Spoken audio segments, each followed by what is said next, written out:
ملګرو دغه ویډیو در سره سکیپ کوم. دغه ویډیو خاص د تاسو لپاره ده، یعنی هغه کسان لپاره چې ویفول اپلیکیشن کې کار کوي یا ویفول اپلیکیشن کې دا نه پوهیږي، دیغه لپاره دغه ویډیو د ملګرو. تاسو دغه ویډیو در سره مسکیپ کوئ.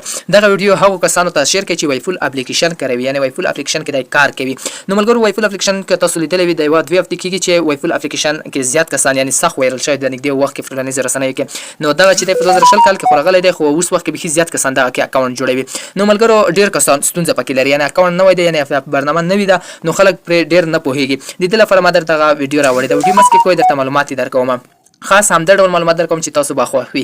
نو ډیر کسانو ماته کمنټونه کوي یا په ویفول اپلیکیشن کې ماته زیات میسجونه کیږي چې مونږ دغه ستونزه لرو، پکې دغه ستونزه لرو. نو ټولو پوښتنو ته چې ځوابونه ورکوم نو زیات وخت ما څخه هم نسی. نو ما دغه پریکړه وکړه چې تاسو ته پر ټلګرام کې یو ګروپ جوړ کړم، یو چینل جوړ کړم چې هغه کې به سره په ګډه مکمل ملګری سره جوائن کیږو، یعنی میټینګ به اخلو او په ګډه به دغه برنامه پر مخ بیایو. هغه کسان چې پکې مشکل لري یا سوپر لایک ته ضرورت لري یا ملګرو ته ضرورت لري، نو هغه پر همدا ګروپ کې ټول موضوعات سره شریک کوو. څوک سوپر لایک غواړي څوک نه ورکوي، زه ورته ورکوم. چې سوپر لایک کمی کمنټ کیږي هغه به ټول پر همدغه چینل کې درته خایم.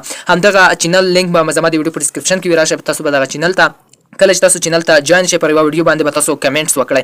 تاسو بر همدا ځای باندې یو کمنټ وکړئ یا څه چې تاسو ورته لیکئ، نو تاسو به یو کمنټ وکړئ. تاسو به یو ګروپ ته راشئ. کله چې تاسو ګروپ ته راغلی چینل څخه به تاسو ګروپ ته راشئ، په دا کې تاسو ته به مخه آزاد وي. تاسو هر ډول پوښتنه خاص دی ویفول په اړه کولای شئ.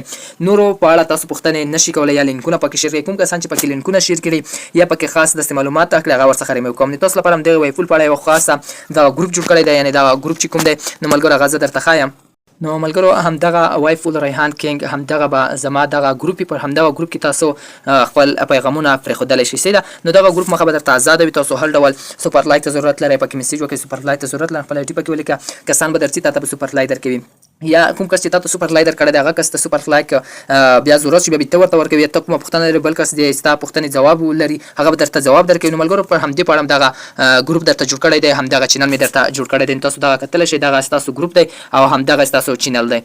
نو ملګرو د لاندې یو چې د ویفول ریحان کینګ و همدغه ستاسو چینل دی. په دغه کې به زه درته ویډیوګانې اپلوډ کوم، کومې نوې ویډیوګانې چې راځي یا نوې اپډیټ ورته راځي هغه کې به زه درته ویډیوګانې جوړوم. کوم ځای کې تاسو بیخي زیات مشکل لرئ او نور پیغامونه تاسو کوئ، زه به درته انشاءالله سټیپ بای سټیپ معلومات پر همدغه ګروپ کې درکوم. نو تاسو به ما د دې لینک درته د ویډیو په ډسکرپشن کې اچولی، دا هم در سره جوائن کړئ او پر یو باندې کمنټ وکړئ. یو ویډیو باندې تاسو باید دې ګروپ ته راشئ. دا ګروپ کې سره میسجونه کوئ او ملګري به سره زیات پالو، یعنی ډیر کسان پرې نه پوهیږي. نو دې ګروپ ته تاسو راشئ، خپل پیغامونه خپل سوپر لایکونو ته ضرورت تاسو ته ضرورت لري پر همدغه ټلګرام کې تاسو ته جواب ملويږي. نو ملګرو همدغه ویډیو د خاص دی ویفول اپلیکیشن او خلکو کسان لپاره ده. نو کوم ملګری چې ویفول اپلیکیشن لري هغه ملګرو ته هم شیر کړئ چې د فرصت څخه ګټه واخلي. نو دا ویفول اپلیکیشن ته کوم ستونزه یا مشکل لري نفره په ټول خاله پر همدغه چینل او پر همدغه ګروپ کې دی. نو ملګرو که ویډیو مو خوښه وي ویډیو در سره لایک کړئ. که زموږ چینل ټیکنیکل خان چینل مو نه سبسکرایب کړئ چینل در سره سبسکرایب کړئ، ویډیو ته در سره لایک ورکړئ. مننه.